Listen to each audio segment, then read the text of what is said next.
Hello there, and welcome to the Sleepy Science Channel. Tonight, we are stepping into the strange and dazzling world of orchids.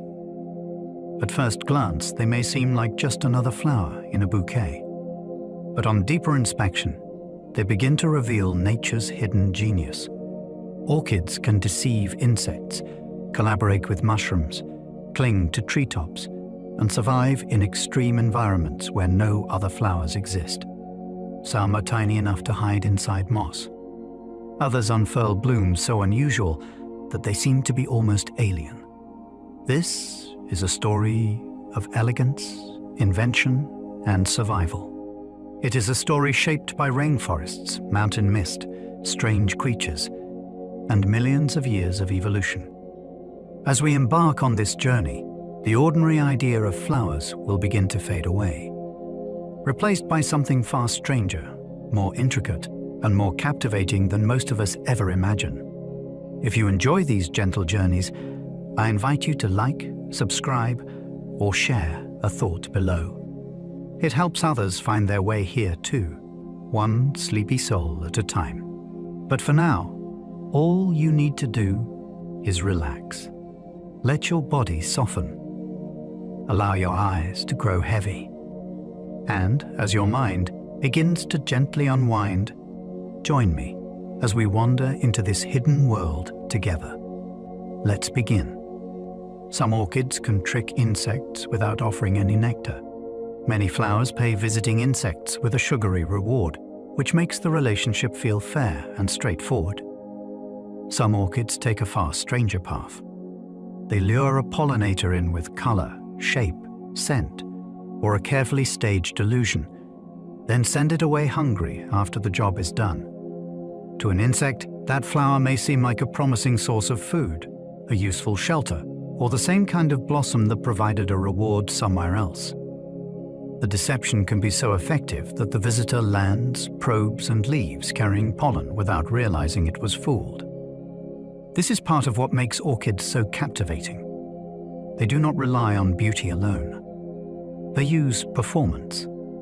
They use timing. They use misdirection. In a meadow or forest, an orchid may be running a quiet confidence trick in plain sight.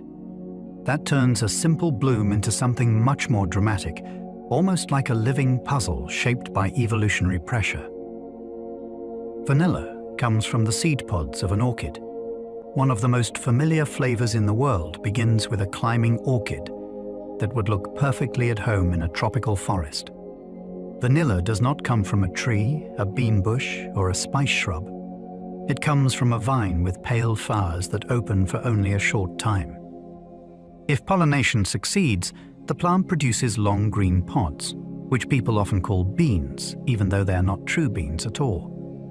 Inside those pods are countless tiny seeds, surrounded by aromatic compounds that develop into the scent and flavor so many desserts depend on. That means ice cream, cakes, custards, and sweet drinks all carry a hidden orchid story. Once you know that, vanilla feels less ordinary. It becomes a reminder that one of the world's most beloved tastes comes from a flower family famous for mystery and extravagance. Even in a simple kitchen cupboard, the orchid world has already found its way in. Orchid seeds are so tiny they can drift like dust. If you split open an orchid pod, what spills out does not look like a pile of sturdy seeds ready for planting. It can look more like pale powder, almost too insubstantial to belong to a flowering plant at all. Individual seeds are so small and light that air currents can carry them far from the parent plant. A single pod may release an immense cloud of possibility, scattering future orchids across bark, leaf litter, moss, or open ground. Yet there is a catch hidden inside that abundance. These seeds carry almost no stored food, which means they begin life in an unusually precarious state. They are built for travel, not comfort. Instead of packing a lunch for the journey, they rely on landing in just the right place, under just the right conditions. That combination of extreme smallness and extreme risk makes their story astonishing. An orchid can cast its hopes into the wind by the million, and only a few may find a way forward. Some orchids look uncannily like bees, flies, or wasps. At first glance, a few of these flowers can seem less like plants and more like tiny creatures paused in the middle of some secret performance. Petals may resemble wings. A patterned lip may suggest the body of an insect. Soft textures and precise colors can make the illusion feel unexpectedly convincing, especially to the animals the flower is trying to influence. To human eyes, it is already startling. To an insect guided by instinct, scent, and shape, it can be persuasive enough to trigger a response. This is where orchids begin to feel almost theatrical. They do not merely bloom. They imitate. They borrow the look of living things and turn petals into visual bait. That imitation is not random decoration. It can shape who visits, how they move, and whether pollination happens at all. In some species, the resemblance is so strange and specific that it is hard not to feel a little amazed that natural selection can sculpt a flower into something so eerily familiar. Orchids grow on every continent except Antarctica. That global spread is one reason orchids are so remarkable. They are not just tropical curiosities confined to steamy jungles and collector greenhouses. They appear across an astonishing sweep of the planet, from equatorial forests to temperate meadows and mountain regions where winters bite hard. You can find them in the Americas, Africa, Asia, Europe, and Australia, each place shaping its own forms and strategies. Some cling to trunks in humid air. Others rise from cool ground among grasses or woodland leaves. This broad reach shows that orchids are not delicate in any simple way. They can be highly specialized, yet as a family, they're also deeply adaptable. Antarctica stands apart because the conditions are too severe for them, but almost everywhere else they have found opportunities. That changes the scale of the story. Orchids are not a narrow botanical niche. They are a worldwide phenomenon, woven into ecosystems across the globe, often hidden in places people pass without ever noticing. Many orchids cannot even sprout without the help of fungi. For many plants, a seed contains enough stored food to push out those first hopeful structures on its own. Many orchids begin with far less independence. Their seeds are so minimal that they often need a fungal partner to help them start life at all. In the soil, or in damp organic matter on bark, the right fungus can enter the seed and supply nutrients that the tiny embryo cannot access by itself. Without that early assistance, germination may never happen. It is a startling arrangement because it means the beginning of an orchid's life is not simply a private triumph of seed and sunlight. It is a partnership, intimate and mostly invisible. Beneath the beauty people admire, there is dependence and exchange. A bloom that later looks self-possessed and extravagant may have owed its first fragile steps to another organism hidden from view. That hidden alliance makes the orchid world feel deeper and stranger, as though part of its true story is always happening underground. One orchid can produce millions of seeds from a single pod. That number sounds almost excessive, until you remember how uncertain an orchid's early life can be. By producing a vast quantity of tiny seeds, a plant dramatically increases the odds that at least a few will land where survival is possible. It is a strategy built on scale rather than certainty. Instead of investing heavily in a small number of robust offspring, the plant releases an enormous multitude and lets chance, wind, moisture, microbes, and habitat decide the rest. There is something awe-inspiring about that gamble. One successful flower can become a storm of potential, each speck carrying the outline of a future plant. Most will not make it. That is part of the design. Yet the sheer number turns failure into possibility. It is a reminder that nature often solves difficult problems with staggering abundance. In the case of orchids, a single pod can become a quiet explosion of futures, too small to notice individually, but immense when imagined together. Some orchids bloom for just one day, then vanish. There is something almost unreal about a flower that spends months or years preparing for a display so brief that a person could miss it between breakfast and bedtime. Yet some orchids do exactly that. A bud opens, reveals a bloom at full intensity, and then the show is over with astonishing speed. This fleeting schedule can make the event feel precious, but it also serves practical purposes. A short bloom can align with a narrow window of pollinator activity, favorable weather, or the plant's own limited resources. The result is a kind of botanical urgency. A flower does not always need to last. It needs to succeed at the right moment. That transforms the experience of seeing one. You are not just looking at a pretty blossom. You are witnessing a timed event at the end of a long preparation. In that sense, a brief orchid bloom can feel less like decoration and more like an appearance, sudden and exact, and gone again. Orchid flowers evolved into some of nature's most elaborate traps. Not every orchid invites a visitor in and lets it leave in a simple, straightforward way.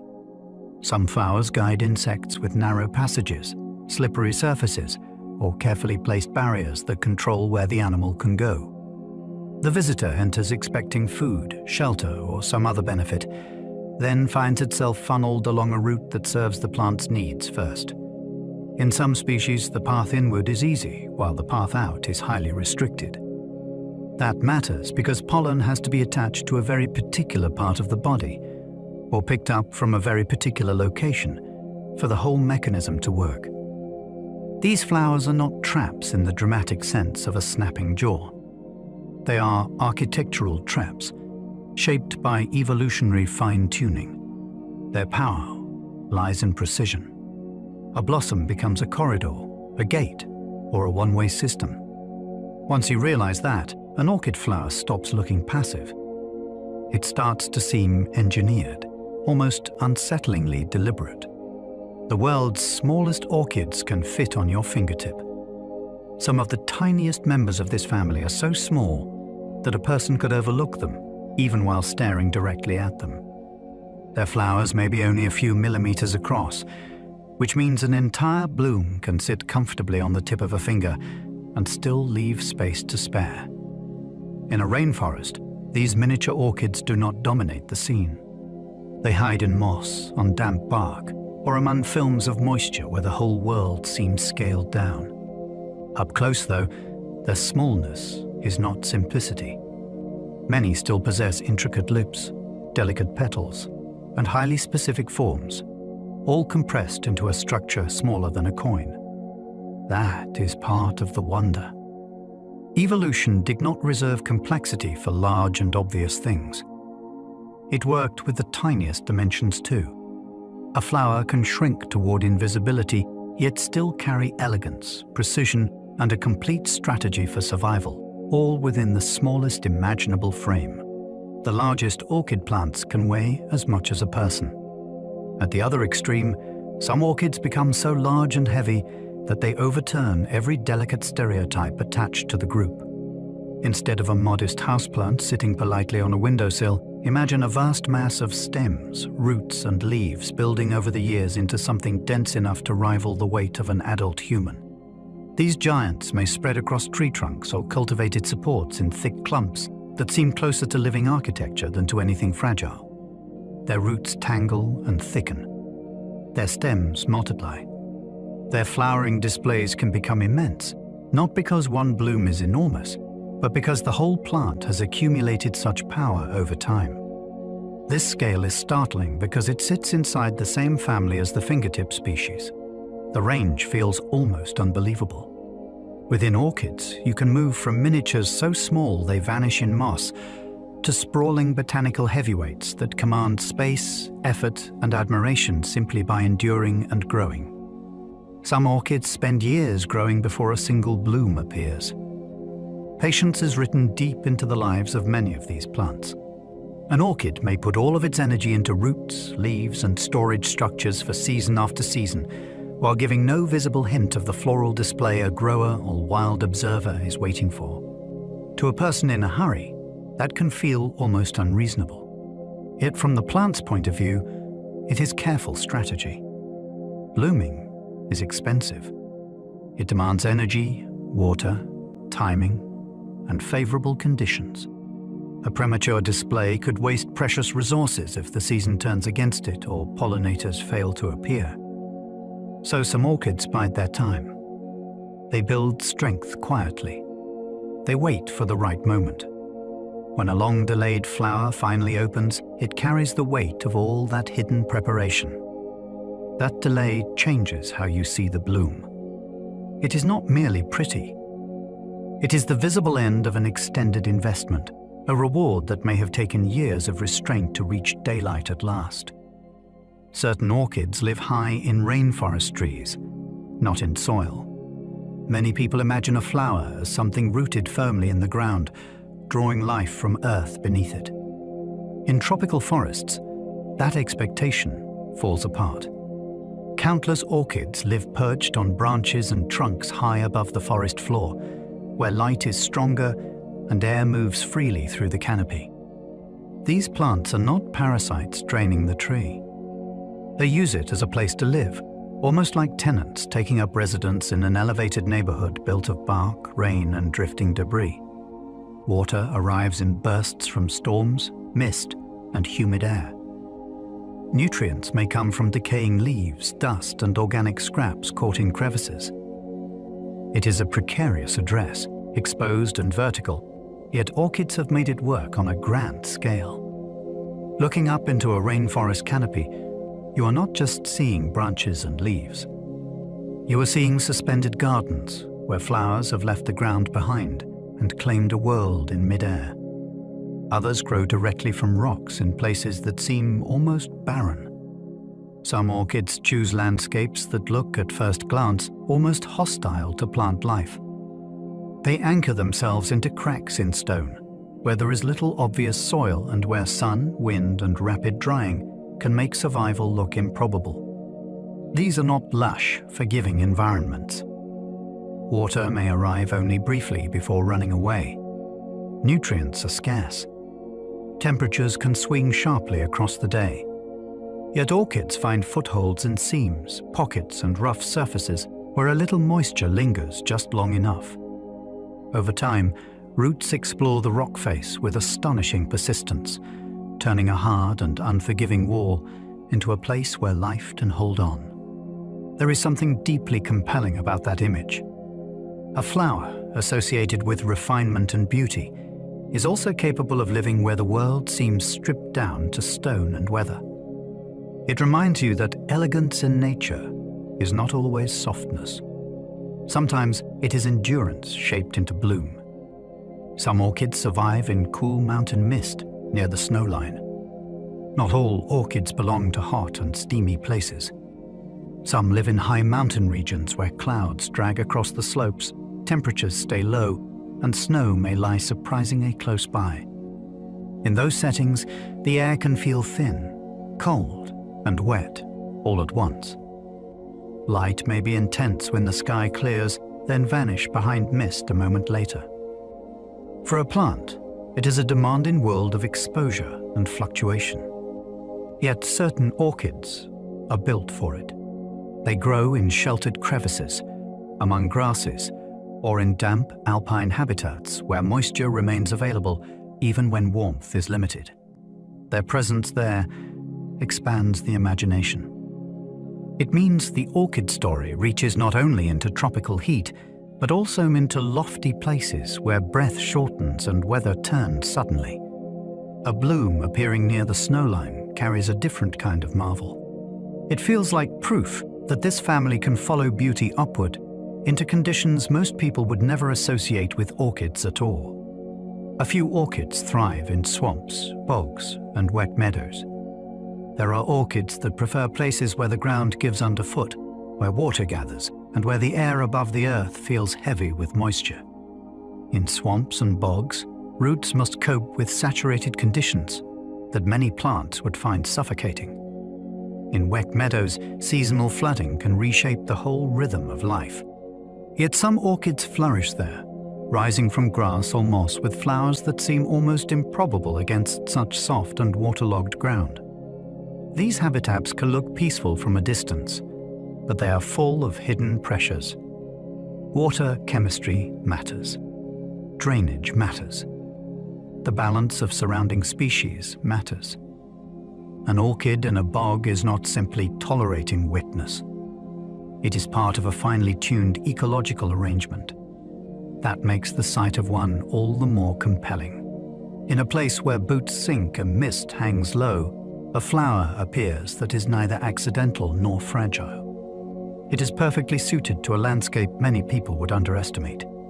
Some orchids live underground for most of their lives. There are species that spend the greater part of their existence out of sight, hidden beneath the surface where no passerby would suspect them. For long stretches, nothing announces their presence. No leaves wave in the breeze. No stem marks the spot. Their life is conducted in darkness, tied to underground resources and hidden biological relationships, until the time comes to send up a flowering structure or fruiting body above ground. This habit makes them feel almost secretive, as though they belong to another category entirely. We think of flowers as conspicuous things, made to be seen. These orchids reverse that expectation. Most of the story happens below. What appears at the surface is only a brief message from a much longer unseen existence. That hidden lifestyle also makes them easy to miss and difficult to study. A whole population may be waiting beneath the soil while the landscape appears empty, carrying on an invisible botanical life just beyond ordinary human notice. Orchids are one of the largest plant families on Earth. There are so many kinds of orchids that they make many other flower families look modest by comparison.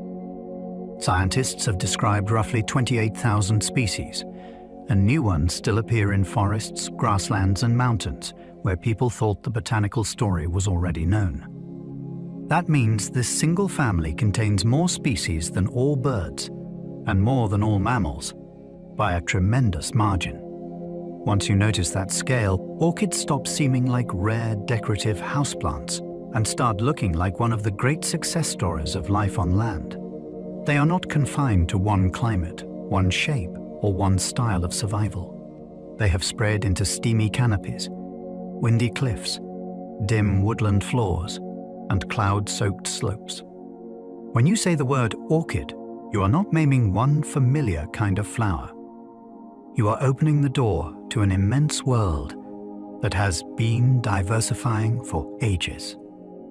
There are orchids that never produce any leaves at all. Leaves seem so central to the idea of a plant that a leafless flowering species can feel almost impossible at first. Yet some orchids have taken that path. Instead of relying on broad green blades to gather light, they reduce or abandon leaves and place more importance on other structures or hidden partnerships that support their lives. In some cases, roots handle much of the visible work. In others, the plant lives in deep association with fungi and remains pale or strangely subdued because it is not making food in the usual leafy way. The result is an orchid that looks uncanny, almost unfinished, as if it has stepped outside the normal rules of botany. That oddness is exactly what makes it so memorable. A person can spend years imagining flowers as variations on a familiar design, then discover that orchids include forms which quietly discard one of the most recognizable plant features of all. Suddenly, the family seems even less ordinary. Some orchids live as quiet climbers on tree branches. While many orchids perch in place, some take on a more wandering life and move outward along supports as they grow. They creep or climb through the branching structure of trees, using the elevated framework to reach light and space in crowded habitats.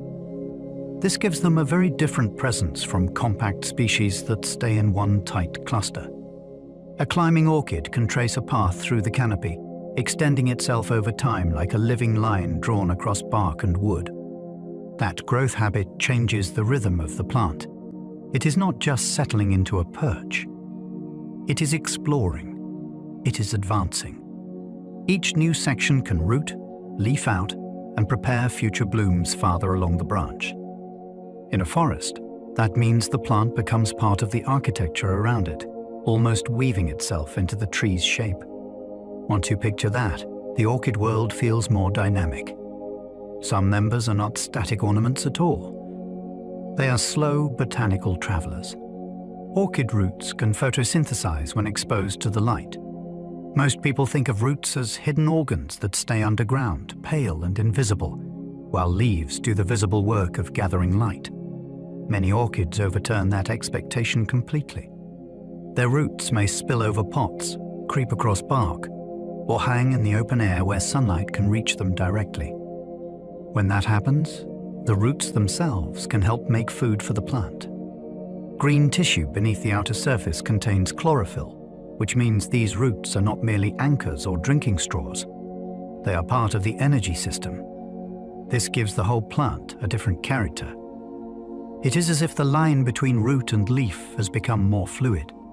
In bright tropical habitats, that flexibility is a real advantage. A plant living on a branch cannot rely on soil below, so every exposed surface matters. Once you notice green roots taking part in the work of survival, orchids seem even more inventive than they did before. Many orchid roots are wrapped in a silvery, sponge-like skin. If you look closely at the roots of many orchids, especially the ones that live above ground, you may notice a pale coating that gives them a silver or ghostly appearance. This is not dead tissue or damage. It is a specialized outer layer built for a life of sudden rain, rapid drying, and exposed air. When dry, it can look almost papery and light-colored. When wet, it often turns translucent and reveals the living green or pale tissue beneath. That quick transformation is one of the small marvels of orchid design. The coating acts like a protective interface between the plant and an unpredictable environment. It helps manage water, shields delicate inner tissues, and supports a way of life that would be far harsher without it. A root covered in that strange pale sheath does not look like a conventional root at all. It looks adapted, weather-wise, and almost engineered for the treetops. That strange outer root layer can drink water in seconds. In the canopy, rain does not always linger. A tropical downpour may soak a branch for a brief spell, then vanish into heat and moving air. Orchids that live there cannot behave like plants with access to steady ground moisture. They need to capture water fast before the opportunity disappears. The specialized outer tissue on many roots allows exactly that. It can take up moisture with remarkable speed, swelling and changing color as it becomes saturated. What looked dry and silvery a moment ago may suddenly appear darker and more alive, as though the root has awakened. That speed matters because the plant may only have minutes to benefit from a passing shower, dripping fog, or overnight condensation. It is an elegant solution to a difficult problem. These orchids are not waiting beside a dependable reservoir. They are living in a world of brief chances, and their roots are designed to seize each one almost the instant it arrives. Some orchid roots grip bark so tightly they seem glued on. A tree branch in the wild is not a calm and reliable surface. It sways in wind, dries in heat, and sheds water quickly after rain. For an orchid living there, attachment is not a minor detail. It is the difference between staying in the light and falling to the forest floor. Many species solve that challenge with roots that press into bark crevices and cling with impressive force. Over time, they can form so closely to the surface that the plant can look fused to the tree itself. This is not a casual resting place. It is a firm hold established through persistence and structure. The roots find texture, exploit tiny gaps, and create a durable connection that lets the plant ride storms and shifting weather. There is something compelling about that grip. It gives the orchid a quiet toughness. Beneath the elegance of the flowers lies a tenacious strategy, one that lets beauty hold fast in a moving world. Orchid leaves can store water for long dry spells. Some orchids live where water arrives in bursts and then disappears, which means survival depends on planning ahead. Their leaves are not always thin, soft structures that lose moisture quickly. In many species, they become thick, leathery, or fleshy, turning into storage organs as well as light gatherers. That extra body gives the plant a reserve it can draw upon when days turn hot and rain fails to return. A leaf in such a plant is not only a surface for sunlight. It is a quiet insurance policy. You can often see this adaptation with the eye alone. The foliage looks substantial, almost deliberate in its solidity, as though the plant expects hardship and has prepared for it. This changes the way drought is experienced. The orchid does not immediately collapse at the first sign of dryness. It enters the lean period with savings already in place. Even the leaves become part of a strategy built around patience and endurance. Many orchids also store water in swollen stems called pseudobulbs. Some orchids carry their reserves in structures that look like little green flasks lined up along the plant. These swollen stems act as storage organs, holding water and nutrients that can support the orchid when conditions become less generous. Depending on the species, they may be round, flattened, canna-like, or oddly sculpted, which gives different orchids very different silhouettes even before a flower appears. Their presence tells a story about the habitats these plants come from. In places where moisture can be abundant one week and scarce the next, storing supplies inside the body is a brilliant solution. The plant can gather when times are good, then live more calmly when the weather shifts against it. This also gives the orchid a sense of continuity across seasons. A flowering display may fade, but the swollen stem remains as a record of past abundance and a source of future resilience. It is survival made visible in the plant's architecture. Some orchids survive drought by slowing their growth dramatically. When conditions become dry, not every plant responds by pushing harder. Some orchids do the opposite. They reduce their pace, ease back on active growth, and enter a more cautious mode that conserves precious resources. New roots may pause. Fresh leaves may wait. Even the overall look of the plant can become stiller, as though it has shifted into a lower gear. This is not weakness. It is strategy. Growth demands water, energy, and risk. By delaying expansion until conditions improve, the plant protects what it already has. In a habitat where dry periods are expected, that restraint can make all the difference. It is easy to admire rapid growth, but there is another kind of intelligence in knowing when not to grow. Orchids reveal that beautifully. They do not always race toward the future. Sometimes they survive by becoming deliberate, patient, and almost motionless, enduring the harsh interval until the world becomes generous again. A few orchids can drop into dormancy and wait for rain. Some species take patience even further and pass through part of the year in a state that feels almost suspended.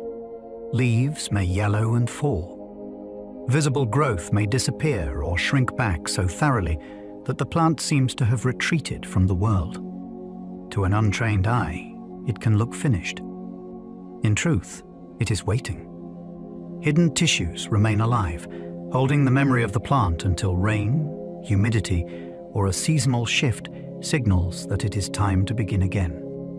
This rhythm is astonishing because it means an orchid can temporarily step out of view without truly leaving the landscape. Life is still there, only folded inward. When moisture finally returns, new growth emerges with a sense of renewal that can feel almost theatrical. The contrast is powerful. A plant that looked lost comes back with energy stored in silence. In this way, dormancy is not absence. It is a strategic pause written into the orchid's calendar. Some orchid roots form hanging curtains beneath tropical branches. In humid forests, certain orchids produce so many long aerial roots that they begin to dangle in loose sheets beneath the branches that support them. Seen from below, the effect can be extraordinary. What first looks like a tangle may resolve into a pale curtain, swaying softly with air movement and catching droplets from mist or rain. These roots do more than create spectacle. They expand the plant's reach into the atmosphere around it, increasing the area available for moisture capture and anchoring future growth. They also give the orchid a strong visual identity. Instead of appearing as a compact clump, it becomes something draped and architectural, almost like a living chandelier suspended in the canopy. That change in form matters. It reminds you that orchids are not just flowers attached to stems. They can shape space around themselves in dramatic ways. Even before a bloom appears, the plant may already have transformed its corner of the forest. Orchid roots can reveal whether a plant is thirsty. One of the most remarkable things about many orchids is that their condition can sometimes be read directly from the roots themselves. When well hydrated, exposed roots may appear fuller, firmer, and greener beneath the surface layer. As they dry, they often become paler, duller, or more wrinkled in appearance. That means the plant carries visible signals of its water status in plain sight, almost like a built-in language for anyone who learns how to notice it. This is especially useful because orchids do not always respond well to guesswork. Their needs are shaped by airflow, light, temperature, and the way their roots are meant to function.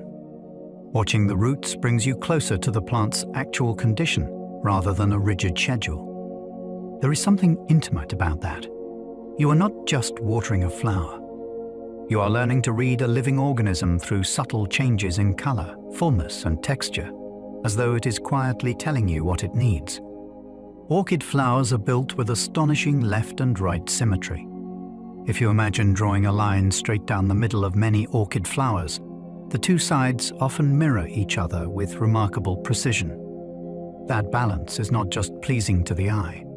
It is part of how the flower presents itself to the creatures it hopes to attract. In many plants, blooms can be approached from several directions without much consequence. In orchids, shape often matters in a much stricter way. Petals, sepals, and the central structures are arranged so the visitor encounters a carefully organized front, almost like the facade of a tiny biological machine. This gives the flower a sense of intention. It does not look casually assembled. It looks designed to guide attention and movement. Even people who know nothing about botany often sense this immediately. An orchid can seem elegant, poised, and strangely deliberate because the flower is built around balance. And that balance helps turn a blossom into a focused invitation. Most orchids twist their flowers upside down before they open. During development, many orchid buds perform a subtle act that completely changes the final presentation of the bloom. As the flower matures, the stalk or ovary often rotates so that what began at the top ends up at the bottom when the blossom opens. The result is a flower that appears upside down compared with its original orientation. This sounds like a small detail, but it transforms the entire architecture of the bloom. Structures that would otherwise sit awkwardly are repositioned into a far more useful arrangement for visiting animals. It is one of those hidden movements in plant life that feels almost unbelievable once you learn it happens. A bud is not simply swelling until it opens. It is turning itself into the correct pose before the show begins. That secret rotation gives the mature flower its familiar form. Beneath the stillness of the final bloom lies motion, adjustment, and a quiet preparation that most observers never notice. This floral twist helps pollinators land in exactly the right place. Once that rotation has taken place, the flower is no longer just visually appealing. It has become easier to use. The lower part of the bloom is now positioned where an incoming insect can brace itself, crawl forward, or settle with a degree of stability that would otherwise be lost. In other words, the twist helps create the correct landing geometry. For a pollinator, that can make the difference between a clumsy encounter and a successful visit. For the orchid, it can make the difference between wasted effort and accurately placed pollen. This is what makes orchid design so absorbing. A movement that happens before the flower even opens ends up shaping the behavior of another species later on. Cause and effect are stretched across time. A slight turn in development leads to a precise moment of contact in the field. What looks decorative from the outside is often deeply practical, tuned to make the next stage of the story work. Almost every orchid flower has a special petal called a lip. Among the petals of an orchid, one often stands apart so clearly that it seems to belong to a different design altogether. This distinctive structure is known as the lip, and it is one of the defining features of the family. It may be broad, narrow, frilled, striped, spotted, elongated, or sculpted into a shape that looks startlingly unlike an ordinary petal. In many species, it is the part of the flower that first captures a viewer's attention because it carries the boldest pattern, the most dramatic color, or the most unusual contour. That visual prominence is no accident. The lip often serves as the focal point of the bloom, the place where attraction, guidance, and interaction come together. When people say orchids look strange, theatrical, or unusually intricate, this special petal is often the reason. It gives the flower a center of personality. Without it, many orchids would lose the very feature that makes them feel so distinctive. That lip often acts like a landing platform for insects. What looks to us like an extravagant flourish is often the working surface for another creature. In many orchids, the broad or specially shaped lower petal provides a place where an insect can arrive, grip, and orient itself before moving deeper into the flower. This turns the bloom into more than a passive object. It becomes a stage built with traffic flow in mind. The visitor does not simply blunder in from any angle. It is guided toward a particular zone where contact with the reproductive structures becomes far more likely. Some lips are firm and level. Others are curved, textured, or marked with lines that seem almost like visual cues. All of this shapes behavior. A bee, fly, or moth meets not only color and scent, but also a physical surface that tells it where to go next. In orchids, even the welcome mat can be part of a larger strategy, elegant in appearance and exact in purpose. Many orchids pack pollen into waxy bundles instead of loose dust. In countless flowers, pollen is released as a fine powder that can scatter freely onto visiting bodies or drift away on the air. Many orchids take a very different approach. Instead of loose grains being brushed here and there, the pollen is gathered into compact masses that hold together like tiny packages. This changes the whole logic of pollination. Rather than dusting a visitor broadly and hoping for the best, the flower prepares a more concentrated transfer. It is a bold strategy because it relies on accurate contact. The insect has to brush the right place in the right way for the bundle to be removed and carried onward. Yet when it works, the system is wonderfully efficient. A significant portion of the flower's pollen moves as one unit, ready to be delivered with precision to another bloom. This is classic orchid thinking. Instead of relying on abundance and randomness, many species lean toward control, packaging, and exact biological placement. Those pollen bundles can stick directly onto an insect's body. Once removed from the flower, these compact packets do not simply ride along by chance. They can attach themselves to a pollinator with surprising firmness, often by means of a sticky pad that grips a precise part of the body. Depending on the species, the bundle may end up on the head, back, abdomen, or even near the mouth parts. This is where the orchid's engineering becomes almost uncanny. The flower is not just handing pollen to any passing creature. It is placing a package onto a chosen location, almost like a tag that must later meet a matching target in the next flower. If the insect approaches another bloom in the proper way, the carried bundle lines up with the receptive surface and the transfer can be completed. Watching this happen, or even imagining it closely, makes pollination feel less like dust in the wind and more like a carefully choreographed exchange between flower and animal. Some orchids use hinged parts that snap pollinators into position. Not every orchid relies on stillness. In a few species, parts of the flower can move in response to touch, creating a sudden change that helps place the visitor exactly where the plant wants it. An insect steps onto a sensitive surface or presses against a trigger point, and a hinged structure shifts rapidly enough to alter the whole encounter. The visitor may be tipped, jolted, or guided forward in a way it did not expect. That movement can bring the insect into direct contact with pollen or the receptive parts of the bloom with startling efficiency. It is an extraordinary idea for a flower. We often think of blossoms as static objects, waiting patiently for whatever happens next. Orchids challenge that assumption. Some participate actively in the moment, using touch-sensitive mechanics to shape behavior in real time. The result is a pollination event that feels less like chance and more like a device being activated by a key. Others force insects through one narrow exit to dust them. In some orchid flowers, entering is not the difficult part. The real challenge begins once the insect is inside and tries to leave. The interior may be shaped so that easy escape is blocked, while one particular route remains open. That route is narrow, controlled, and positioned so the departing visitor must squeeze past the flower's reproductive structures. As it pushes through, pollen can be attached or deposited with impressive accuracy.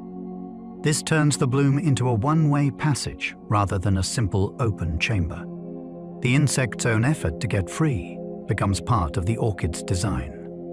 There is something both elegant and sly about that arrangement. The flower does not overpower its visitor. It redirects it. A moment of confusion becomes a moment of pollination. In this way, the orchid uses space itself as a tool. Walls, openings, and constraints do as much work as color or scent, shaping the outcome through architecture alone. Orchid flowers can be so precise they suit one pollinator perfectly. Some orchids are not trying to appeal to a broad crowd of visitors. They are tuned so closely to a particular pollinator that the match can feel almost exclusive. The flower's depth, opening, scent, timing, and internal structure may align with one animal's body and behavior far better than with anything else nearby. A tongue of a certain length, a head of a certain width, or a specific nightly routine can make all the difference. This degree of fit is one of the most fascinating things about orchids, because it reveals how far evolution can push specialization. A bloom stops being a general signal and becomes something like a private arrangement between species.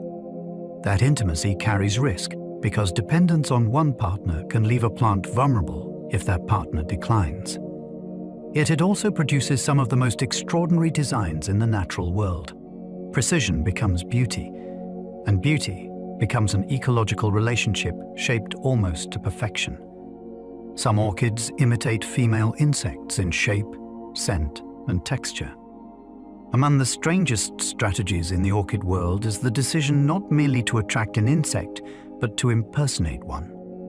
In some species, the flower takes on the appearance of a female insect with unsettling precision. Its shape may suggest a body.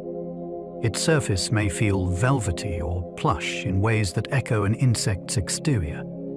Most astonishing of all, it can release chemical signals that resemble the scent produced by a receptive female. To a passing male, this is not just a flower in the grass. It can register as a living possibility. That level of imitation feels almost impossible until you remember how powerful natural selection can be over long stretches of time. Every successful deception increases the chance that the floral design will persist. What emerges is a bloom that blurs the line between plant and animal lure. It is one of nature's boldest performances, built from petals, chemistry, and astonishing evolutionary patience. Male bees may try to mate with orchid flowers by mistake. That extraordinary imitation can lead to a scene that feels almost surreal. A male bee can convinced by the flower's appearance and scent, may land and attempt to mate with it. This behavior is sometimes called pseudo-copulation, though the word hardly captures how strange the moment really is. The insect is not casually investigating. It is responding with full instinctive commitment to a signal that has been expertly forged. In struggling, pressing, and repositioning itself against the bloom, it may pick up or deposit pollen without ever receiving the encounter it expected. The orchid has effectively hijacked a reproductive impulse and turned it into transport. There is something both elegant and startling about that. Instead of offering food, the flower exploits one of the most powerful drives in animal life. It does not need to overpower the bee.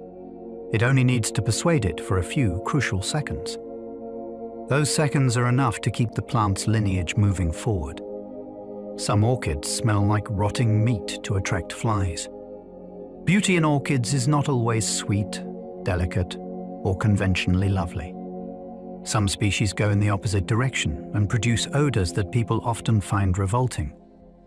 The smell can resemble decaying flesh, damp carrion, or other forms of biological breakdown. To us, that seems like an awful advertisement. To certain flies, it is a powerful invitation. These insects are drawn to places where they expect to feed, lay eggs, or find useful organic matter. And the orchid taps into that attraction with remarkable precision. A person approaching such a flower may recoil. A fly may arrive exactly as intended. This reminds you that pollination is not about pleasing human senses. It is about reaching the right audience by whatever means works. In that light, the unpleasant scent becomes deeply impressive. The orchid is not failing at fragrance. It is speaking a different language, one perfectly tuned to the instincts of the creatures it needs. Others smell sweet only at the exact hour pollinators arrive.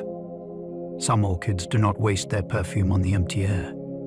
Instead, they release fragrance in a schedule so well timed that the scent intensifies when the right pollinators are most likely to be active. This means a flower can remain relatively modest for much of the day, then suddenly become aromatic during a narrow window that matters most. That timing is astonishing because it shows how closely the plant's biology can be linked to the daily routines of another species. A flower is not just colorful or scented in a general way. It is running on a clock. When the pollinator's hour arrives, the message is sent. Before or after, the bloom may stay far quieter. This selective release likely helps conserve resources while also sharpening the signal when it counts. The result is a kind of botanical punctuality. The orchid does not simply hope to be noticed. It speaks at the moment its chosen listener is passing by. A few orchids release fragrance only after sunset. As daylight fades and many flowers fall quiet, some orchids begin a different phase of their performance. Their fragrance emerges in the evening or deepens after dark, when the air cools and night-active pollinators begin to move.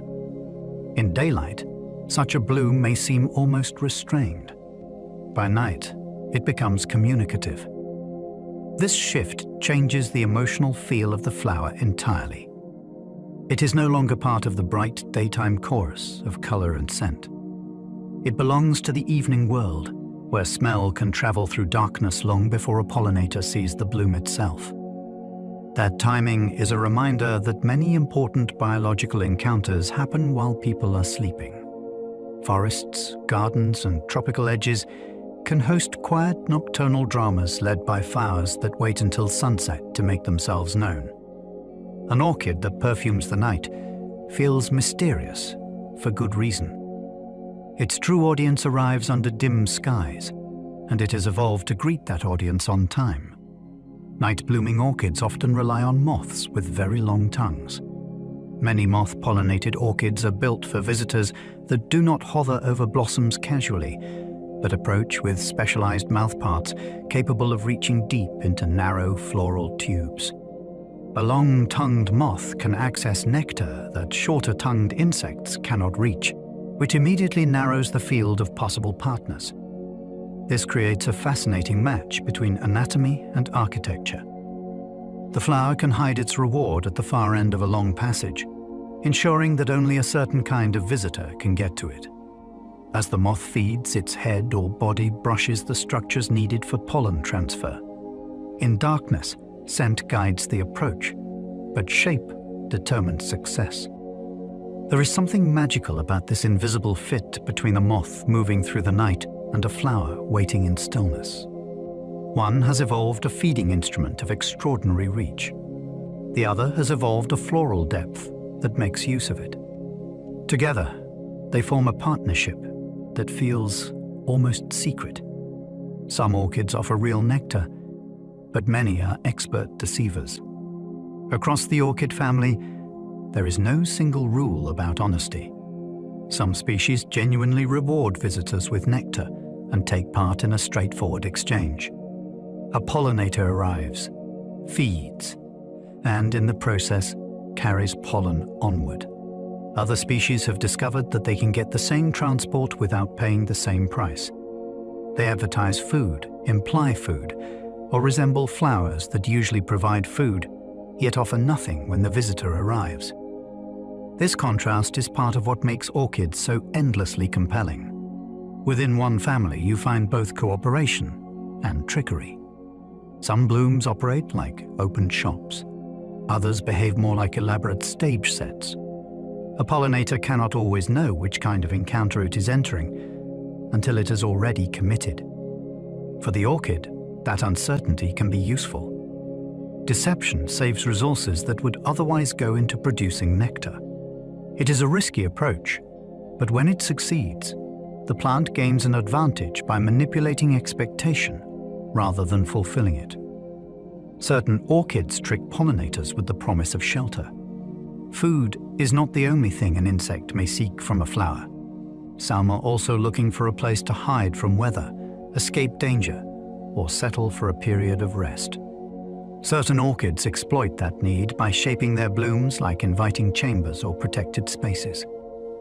To a small animal, the flower may appear to offer a convenient refuge. It can seem like a safe nook in a world full of wind, rain, predators, and exposure. Once the insect enters, however, the orchid's real purpose takes over. The visitor may be guided through a path that leads to pollen transfer rather than comfort. This kind of deception is especially fascinating because it broadens the whole idea of what a flower can promise. The lure is not sweetness on the tongue, but safety for the body. In the orchid world, even the ancient desire to find shelter can be redirected and folded into the reproductive plan of a plant. Others mimic rewarding flowers while secretly offering nothing at all. Some orchids succeed not by imitating insects, but by imitating other flowers. They borrow visual signals that pollinators have already learned to associate with a good reward.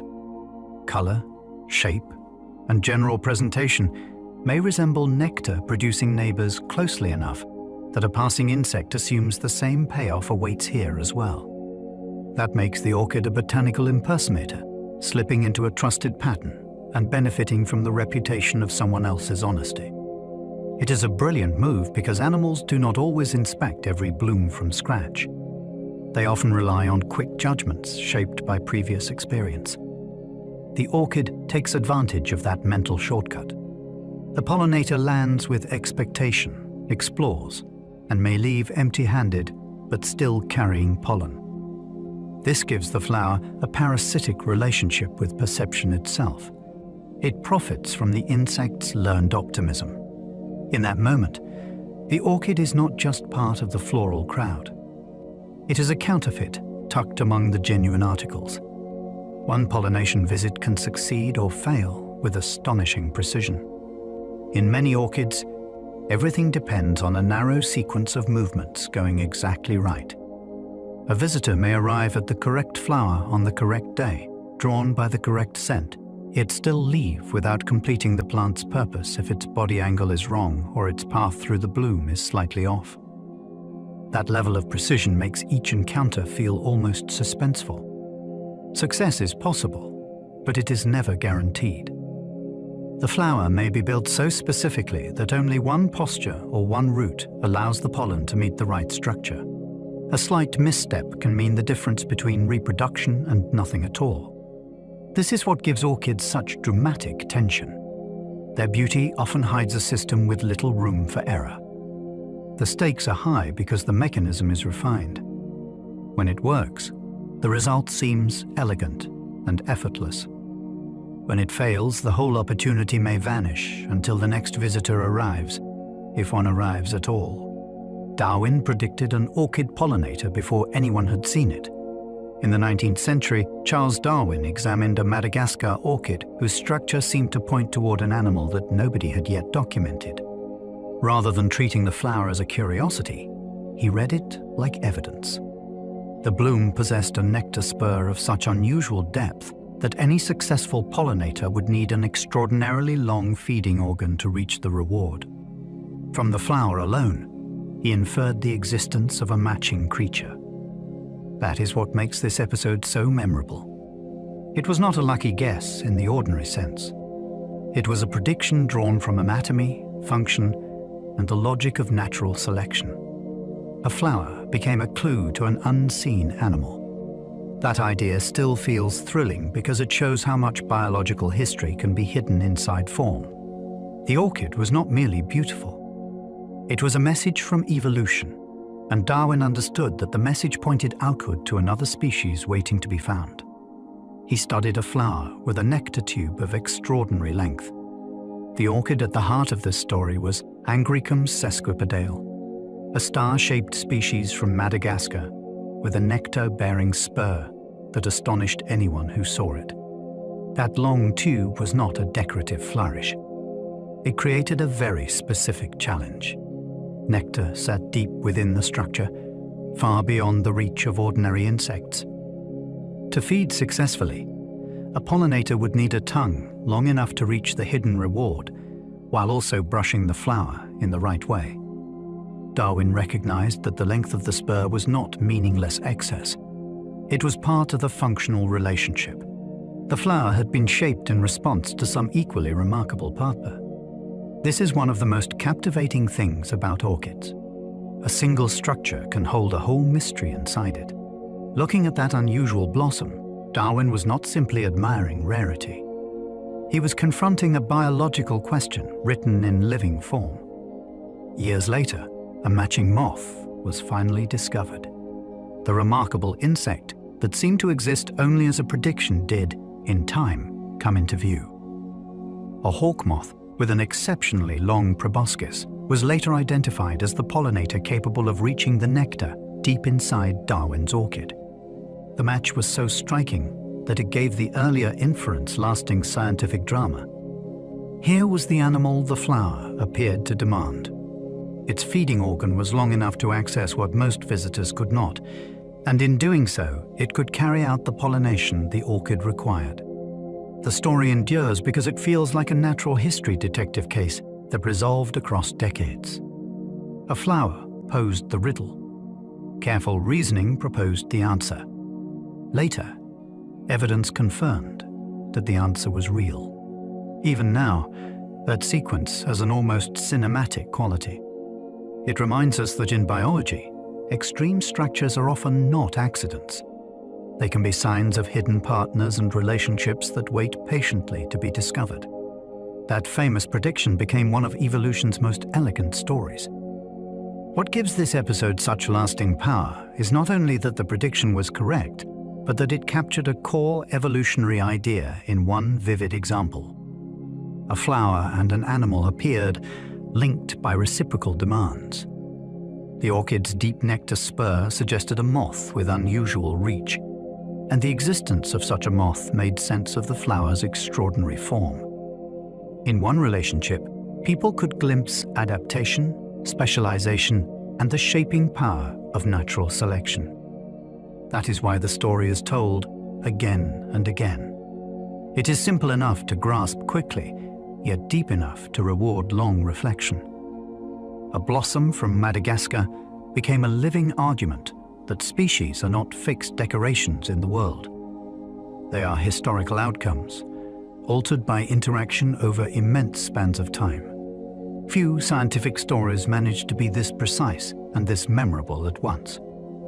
It feels elegant because the explanation fits the form so beautifully. Orchids helped reveal how tightly species can evolve together. Across the orchid family, pollination often depends on highly specific signals, timings, and structures, which makes these flowers powerful examples of close evolutionary partnership. Researchers have long used orchids to explore how floral traits and pollinator behavior influence one another, because the links can be unusually clear. Scent, shape, depth, timing, and reward strategy may all be tuned to particular animals. In some cases, the fit is so narrow that even small changes can alter which visitor succeeds. This has made orchids central to discussions of co-evolution, where one species helps shape the evolutionary path of another. The idea is not that both organisms always change in perfect lockstep, but that each can become a significant selective force in the other's world. Orchids dramatize that possibility beautifully. A flower does not just sit in an ecosystem waiting to be noticed. It can become an active participant in a long biological conversation with the creatures around it. Some orchid relationships are so specific they verge on exclusivity. Many flowering plants can rely on a broad assortment of visitors, but orchids often move toward a much narrower arrangement. Studies of orchid pollination have shown that some species are served by only one effective pollinator, or by a very small set of them, especially in systems shaped by deception or highly specialized floral design. That degree of selectivity gives these relationships an almost private quality. The flower is not speaking to the whole insect world. It is addressing a chosen recipient, using cues that only certain bodies and behaviors will answer correctly. This can make pollination impressively efficient when the partner is present. It can also make the orchid vulnerable when that partner is scarce or absent. The balance between precision and dependence is part of what makes orchids so fascinating. They show how evolution can favor extraordinary fit, even when that fit comes with risk. In some cases, the relationship becomes so narrow that it feels nearly exclusive. A pollinator's body can shape an orchid across deep time. If a flower is visited repeatedly by animals with similar sizes, movements, and feeding tools, those recurring encounters can become an evolutionary force. Over many generations, traits that improve contact with the right body part or reward the right behavior may be favored, while less effective forms fade away.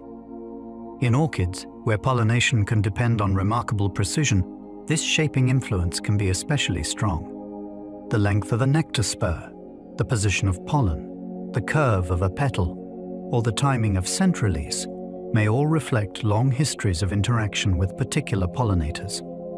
This means the body of an insect or moth can leave a trace in floral design, not by intention, but through repeated selection across ages. That idea is one of the most awe-inspiring in all of botany. A flower can become a record of encounters stretched over deep time, sculpted not only by climate and chance, but by the anatomy of another living creature. Orchid evolution has produced one of nature's richest flower experiments. Few plant families display such a sweeping range of floral strategies as orchids. Across the group, evolution has generated elaborate traps, deceptive lures, specialized scents, unusual shapes, tightly targeted rewards, and intricate structures for directing pollen transfer. This diversity is why orchids can feel less like a single floral theme and more like a vast gallery of evolutionary experiments. Each lineage seems to ask a slightly different question about how to attract, manipulate, or cooperate with pollinators. The answers can be subtle or spectacular, but together they create a family of astonishing variety. Scientists who study orchid pollination repeatedly point to this richness because it provides a rare window into how different strategies arise and persist. For a listener, that means orchids are never just one kind of marvel. There are many marvels at once. The family contains an entire archive of botanical invention, shaped by opportunity, conflict, and long biological trial and error. Tiny changes in scent can split one orchid into many species. In some orchids, Scent is not a minor detail added on top of the flower's appearance. It is the key signal that determines which pollinator responds.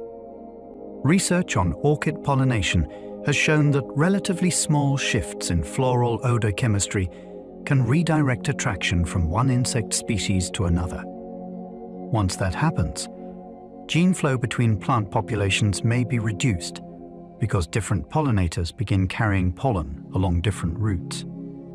Over time, this can help drive the formation of new species. It is an astonishing thought. A change too subtle for most people to detect may reshape the future of an entire lineage. The flower does not need a dramatic new color or a radically different form. A modified chemical message may be enough. Orchids make speciation feel immediate and strangely intimate. A few altered molecules in the air can change who arrives, who mates, and eventually what kind of orchid exists in the landscape. Orchid diversity exploded as pollinators diversified around the world. One reason orchids became so extraordinarily diverse may be that they evolved alongside an equally dynamic world of animal pollinators. As bees, flies, moths, butterflies, and other groups diversified across different regions and habitats, they created new opportunities for flowers able to exploit distinct behaviors and bodies. Orchids appear to have taken exceptional advantage of that expanding menu of possibilities. Different pollinator communities in different places could favor different scents, shapes, flowering times, and tactics, helping lineages branch and multiply. Scientists studying orchid evolution often emphasize this interplay between floral traits and pollinator diversity because it helps explain how one plant family could radiate so dramatically. The result is the astonishing richness we see today. Orchids did not diversify in isolation. They diversified in conversation with a changing animal world. That makes their abundance feel even more impressive. Each species is not just a flower, but a chapter in a much larger evolutionary expansion. Orchid seeds contain almost no food for a growing embryo. Most seeds begin life with a packed lunch. They carry stored food that helps the embryo push out its first root and shoot before it can gather energy on its own. Orchid seeds are startlingly different. They are so stripped down that they contain almost none of that reserve.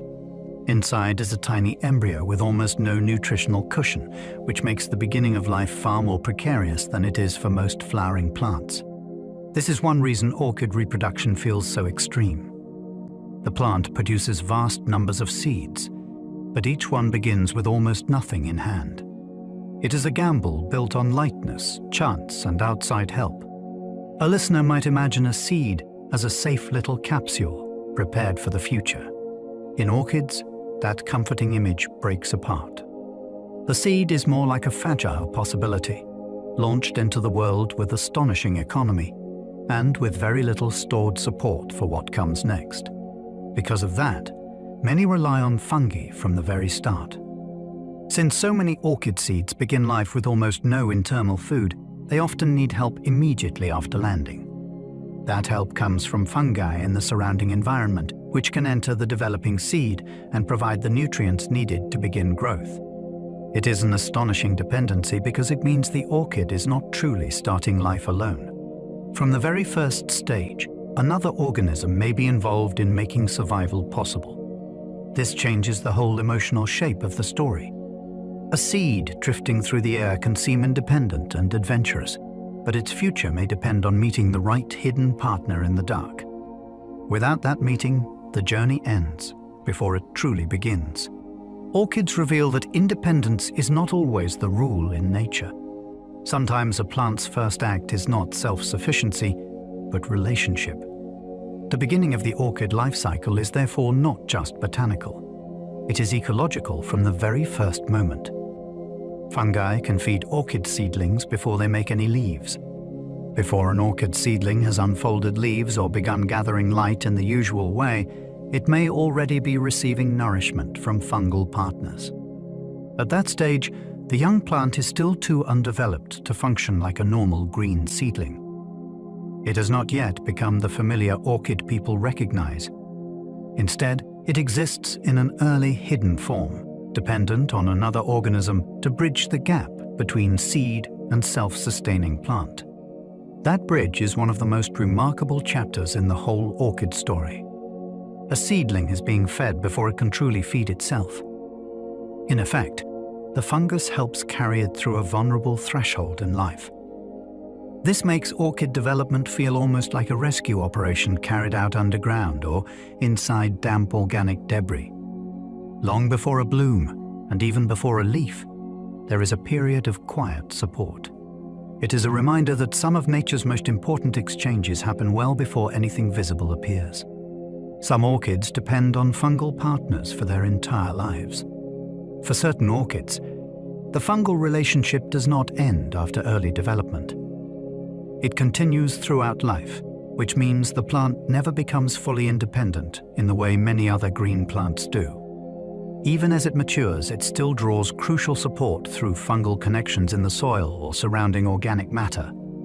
This lifelong dependence is extraordinary because it reshapes our idea of what a flowering plant is supposed to be. We tend to imagine a flower as a self-powered organism rooted in one place and making its own way through sunlight and water. Some orchids complicate that picture deeply. Their lives remain bound to hidden networks beneath the surface, where fungi help sustain them long after the seedling stage has passed. That makes the visible flower feel almost deceptive. What we admire above ground is only the bright and brief expression of a life still supported by unseen partners below, in a relationship that can last from beginning to end. A few orchids live by stealing energy through fungal connections. Among the strangest orchids of all are those that use fungi not simply as helpers, but as pathways for taking in energy that originated elsewhere. The fungus may be linked to nearby green plants or to decaying material in the environment, and the orchid taps into that connection rather than relying mainly on its own photosynthesis. In that sense, the plant becomes a quiet thief in the underground economy. It is not hunting or chasing in any familiar way, yet it is still drawing benefit through a network built by another organism. That idea can feel almost startling when attached to a flower. We do not usually imagine blooms as participants in hidden acts of biological appropriation.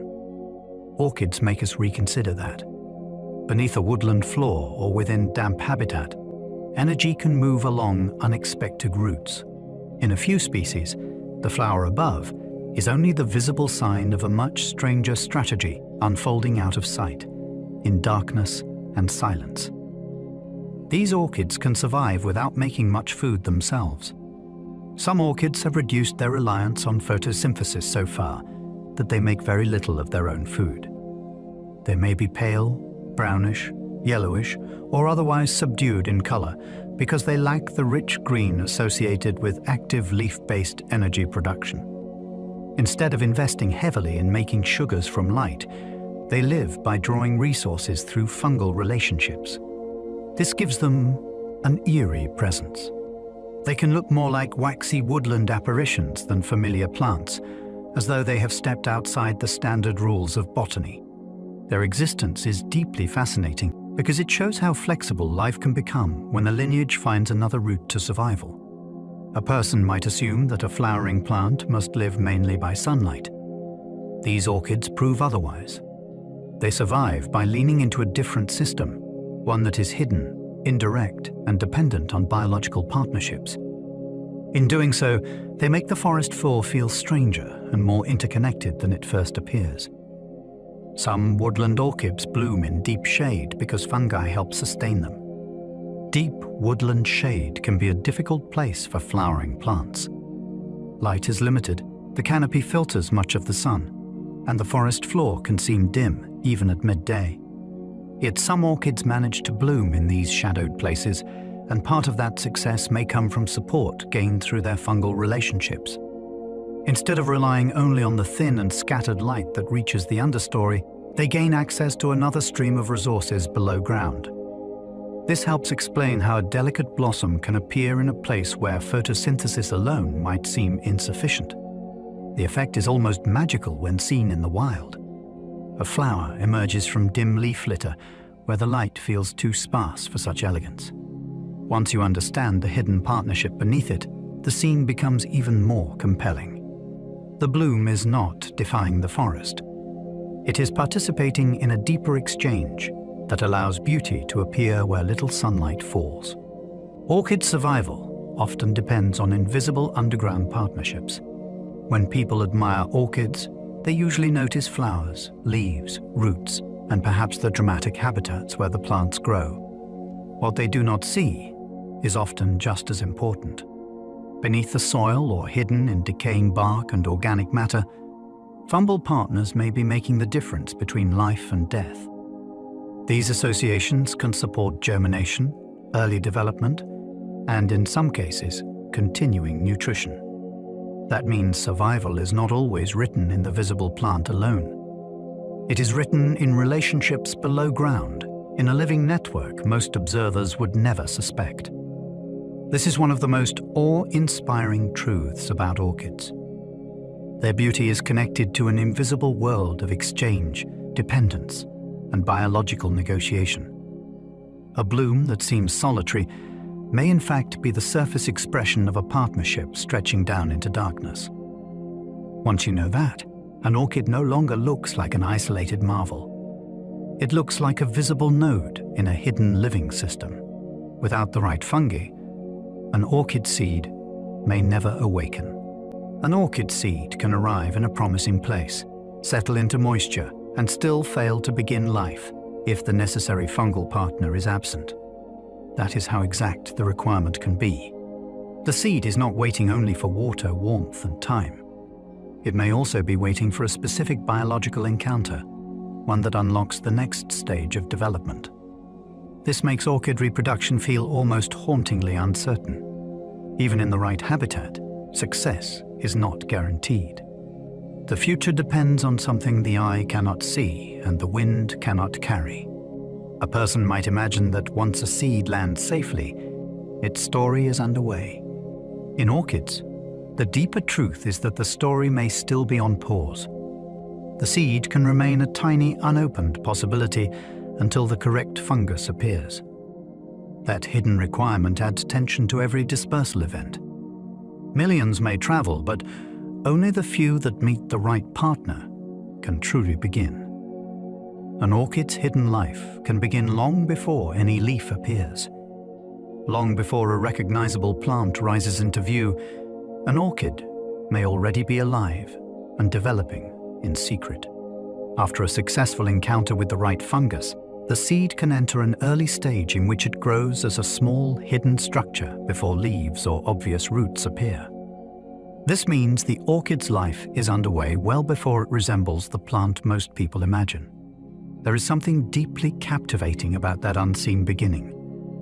A forest floor, a patch of moss, or a quiet bit of bark may already be hosting orchid life with no outward sign at all. The future flower exists only as a hidden beginning, nourished in darkness and waiting for the right moment to reveal itself.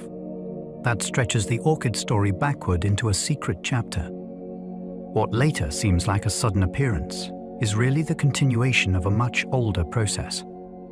The visible plant is not the start. It is simply the first moment we are invited to notice. The lady's slipper orchid traps insects inside its pouch. At first glance, the flower looks almost whimsical, as though one petal has been inflated into a little slipper. For a small insect, though, that pouch is not just decoration. It can become a chamber that is easy to enter and surprisingly difficult to leave. The shape invites curiosity. A visitor slips inside while searching for food or following visual cues, then discovers that the smooth inner walls and unusual architecture have changed the rules of the encounter. Instead of backing out the way it came, the insect may find itself funneled deeper into the flower's design. That is where the slipper orchid becomes unforgettable. It turns a bloom into a guided route. What appears charming to us becomes a functional device for controlling movement. The whole flower is an exercise in persuasion through form. A little pouch in the grass becomes a trap, and a trap becomes a way of making sure the next stage of the orchid story can happen. Those trapped visitors must crawl out past the pollen. Once inside the pouch, the insect is not simply imprisoned at random. The flower's design usually leaves a narrow way out, and that exit is positioned with extraordinary cunning. To escape, the visitor must climb upward through a route that takes it past the orchid's reproductive structures. In that tight passage, pollen can be placed onto the insect, or pollen already carried from another flower can be deposited in exactly the right spot. This gives the whole event a remarkable sense of choreography. The insect thinks it is solving a problem. The orchid has already arranged the solution. Every step toward freedom becomes part of the plant's strategy. That is what makes slipper orchids so compelling. The trap is not there to punish or consume. It is there to guide. The flower uses inconvenience as a form of precision, turning a brief moment of confusion into a carefully managed opportunity for reproduction before the visitor finally finds the light again. Some slipper orchids use light windows to guide insects upward. Inside certain slipper orchids, escape is not left entirely to luck. The flower can contain translucent areas or brighter openings that act like little windows, drawing the trapped insect toward the direction the orchid wants it to go. For a small visitor inside a dim floral chamber, light becomes a powerful cue. It signals a possible route outward, and the insect follows it instinctively. This is where the bloom begins to feel almost architectural. It is not only shaped as a chamber and a corridor. It also uses illumination as part of the guidance system.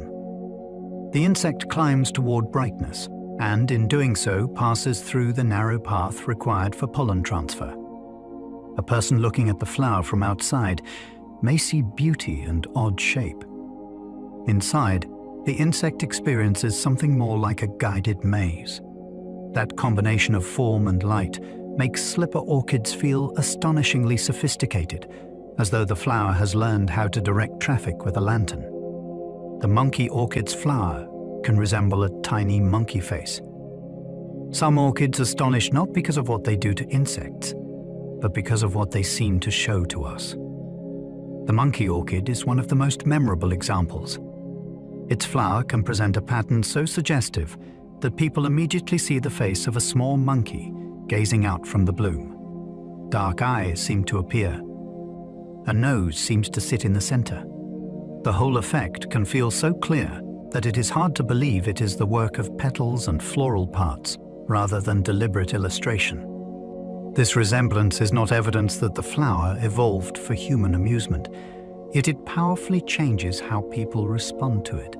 Suddenly the bloom feels almost animate, as though a little personality has emerged from the plant world.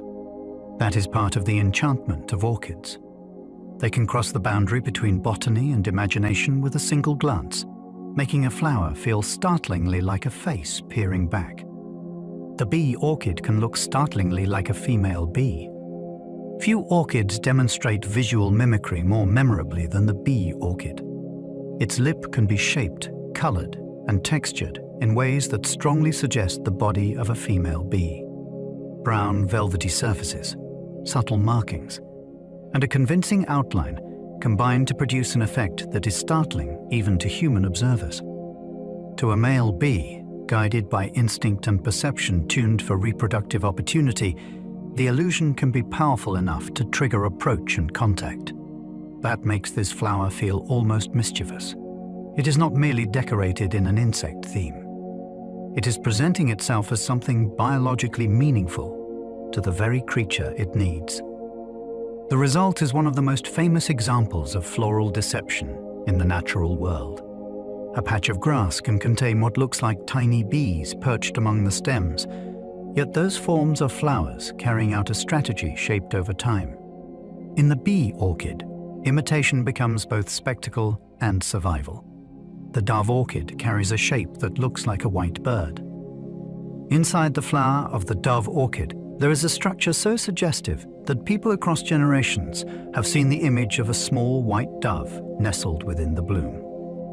The effect can be surprisingly vivid. Wings seem folded. A little body appears poised in the center.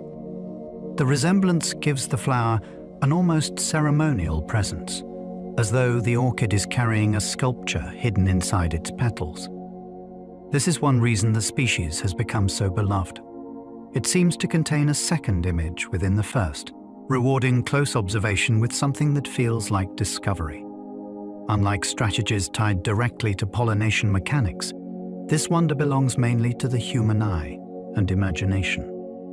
Yet it matters because it shows how orchids engage not only ecosystems, but culture and emotion as well. A flower becomes memorable when it appears to hold a bird within it. Suddenly, botany feels touched by symbolism, surprise, and almost impossible elegance. Some Dracula orchids resemble little faces peering from the petals.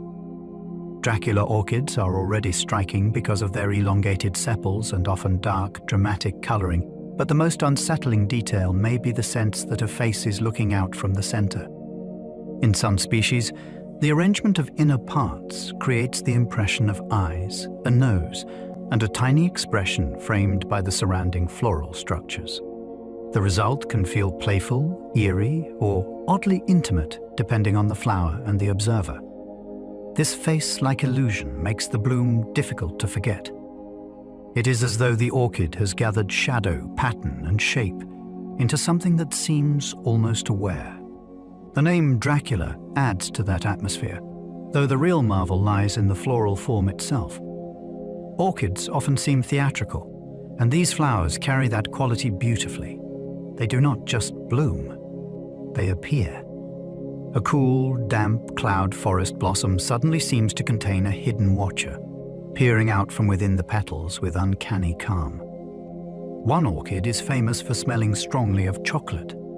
Not all remarkable orchid scents are deceptive or unpleasant. Some species are treasured because they produce fragrances that people find unexpectedly delicious. And one of the most famous examples is the chocolate-scented orchid. When in bloom, it can release an aroma that strongly recalls chocolate or warm cocoa, especially during certain parts of the day. That scent can feel almost magical because it joins two worlds people do not usually connect. You approach a flower and receive the impression of a confection. The surprise is part of the appeal. Smell is such a direct sense that the effect can be immediate and memorable, turning a visual encounter into something richer and more emotional. This kind of orchid reminds us that flowers are not experienced only through color and shape. They can fill the air with associations, memories, and cravings. In that moment, the plant world feels startlingly generous, as though a bloom has borrowed a scent from a kitchen and set it loose in the garden. Another smells like coconut when the air turns warm. Some orchid fragrances are not constant from dawn to dusk. They become stronger, sweeter, or more recognizable when the temperature rises, which can make a warm afternoon feel like the key to the flower's secret. In certain orchids, that secret is a scent strikingly reminiscent of coconut. When the air is cool, the fragrance may be faint or easily missed. As warmth builds, the aroma emerges more clearly, and the plant seems to change character. This temperature-linked release gives the experience a wonderful sense of timing. The flower does not merely possess a scent. It reveals it under the right conditions. For anyone nearby, the effect can feel like a hidden layer of the orchid has suddenly opened. A bloom that looked beautiful in the morning may smell like a tropical dessert by midday. That transformation makes the encounter more dynamic and more memorable, as though the weather itself has helped unlock part of the orchid's personality. Some orchids have petals that trail like ribbons in the wind. Not every orchid flower is compact and neatly contained. Some stretch outward into astonishingly long, narrow petals or sepals that hang, twist, or stream away from the center like ribbons. When air moves through the habitat, those trailing parts can sway and flutter, giving the flower a sense of motion, even while the plant remains rooted in place. The effect is mesmerizing. A bloom becomes less like a static ornament and more like a living banner, shaped by every passing breeze. This unusual form may also influence how the flower is noticed by pollinators, adding movement and silhouette to the signals already offered by color and scent. For human observers, though, the immediate impression is often wonder. The orchid seems to have stepped beyond familiar floral proportions and entered a more extravagant world of design. A flower with streaming petals does not simply sit in the landscape. It performs within it, using motion as part of its presence. Vanilla orchids must often be pollinated by hand in cultivation. In many vanilla-growing regions, people cannot simply wait for nature to handle the work.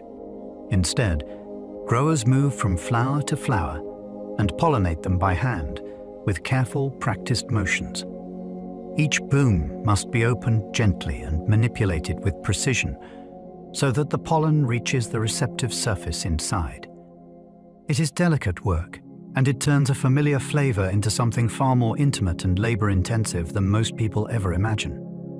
Behind a bottle of vanilla extract lies a chain of human attention that begins with a single flower and a brief opportunity. This makes vanilla farming feel almost astonishingly personal. The crop is not gathered from an effortless abundance. It is coaxed into existence bloom by bloom. A person stands where a missing pollinator once would have acted, replacing an ecological relationship with patience and skill. The sweetness people know begins in a moment of touch between human hands and an orchid flower. Natural vanilla pollinators are missing in many farming regions. Vanilla is native to parts of the Americas, where certain local pollinators can carry out the task that the flower requires. But when people began cultivating vanilla elsewhere, especially on islands and in tropical regions far from its original home, that natural partnership often did not come along for the journey. The vine could grow, climb, and bloom beautifully, yet the flowers would remain unpollinated because the right insect or animal was absent. This is one of those quietly astonishing truths hidden inside everyday life. A crop can travel around the world, but its most important relationships may not travel with it. That absence changes everything. It turns a wild or semi-wild process into a human responsibility, and it shows how deeply agriculture can depend on ecological context. A vanilla plantation may look productive and orderly, yet without the right pollinators, it is missing an invisible piece of the original orchid story, and people must step in to complete it. Each vanilla flower opens for only a brief window. Vanilla flowers do not stay available for long. A bloom opens, reaches its moment of readiness, and then the opportunity begins to slip away almost at once. For growers, that creates a rhythm of attention that can feel urgent and exacting. The flowering vine is not offering a long and leisurely season for each individual blossom. It is presenting short chances that must be noticed in time. This is part of what makes vanilla so fascinating. The familiar flavor is tied to fleeting events, each one small on its own, and yet essential to the final harvest. A flower may appear lovely and calm in the morning, but behind that calm lies a countdown. If pollination does not happen soon enough, the chance may be gone. That brevity gives the whole process a dramatic edge. It reminds us that orchids often tie success to narrow windows, where timing matters just as much as beauty or abundance. Miss that window, and the flower may never set a pod. Because the bloom is receptive for such a short period, delay can mean complete failure for that flower. If pollination does not happen in time, the blossom usually withers and drops away without producing the long seed pod that people prize as vanilla. That makes each open flower feel precious in a very practical sense. It is not just one attractive stage in the life of the vine. It is a single chance at future harvest. For growers walking among blooming plants, this creates a sense of urgency hidden inside an otherwise peaceful scene. Every successful pod begins as a brief decision point. Either the flower is pollinated at the right moment, or that possibility disappears. There is something almost dramatic about how much depends on so little time. A pod that will later be cured, shipped, and transformed into flavor begins with a narrow and fragile opportunity that can vanish in a single day. Vanilla curing takes months after the orchid pod is picked. Harvesting the pod is not the end of the story. In some ways, it is only the beginning of the transformation people care about most. Freshly picked vanilla pods do not yet possess the rich and familiar aroma associated with finished vanilla.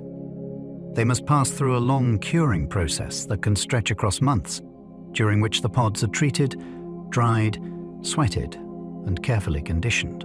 This gradual work changes them profoundly. Color deepens, texture shifts. Complex aromas begin to emerge and concentrate. The process feels almost alchemical, as though the orchid's raw fruit is being coaxed into a more expressive form. That long wait adds another layer of wonder to vanilla. It is not a flavor that appears instantly at harvest. It must be developed through time, care, and controlled handling. What finally reaches a kitchen or bakery carries with it not only the life of an orchid, but also months of patient post-harvest transformation. The flavor of vanilla develops after harvest, not before. One of the most surprising things about vanilla is that the prized flavor is not fully present in the green pod at the moment it is picked. The pod must be harvested and then processed so that enzymes and chemical changes can unlock the aromas people recognize. In other words, the taste associated with vanilla is developed rather than simply collected. That fact changes how the whole crop feels. It is not like plucking a ripe fruit and enjoying what is already there. It is more like beginning a slow unveiling. The orchid provides the raw material, but time and careful handling reveal the fragrance hidden inside. This makes vanilla feel even more extraordinary. A familiar sweetness turns out to depend on a delayed transformation, one that takes place after the plant's visible work is finished. The pod leaves the vine as potential.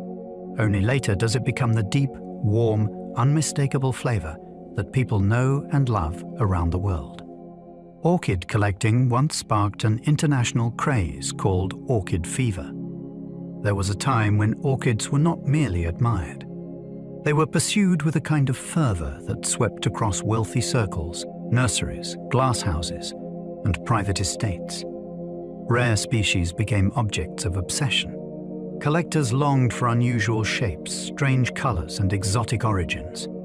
Greenhouses filled with costly specimens. Catalogs and plant sales fed competitive desire.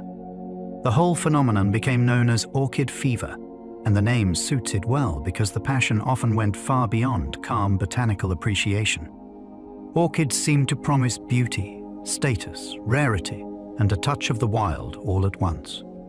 To own an extraordinary orchid was not only to possess a flower.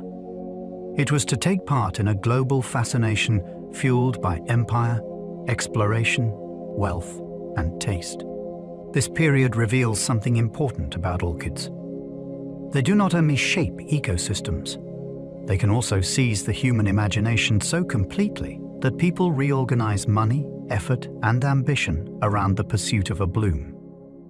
Victorian plant hunters risked disease, shipwreck, and ruin for orchids. During the height of orchid collecting, plant hunters were sent into forests, mountains, and remote regions in search of species that wealthy buyers in Europe had never seen. These expeditions were not romantic strolls through gardens.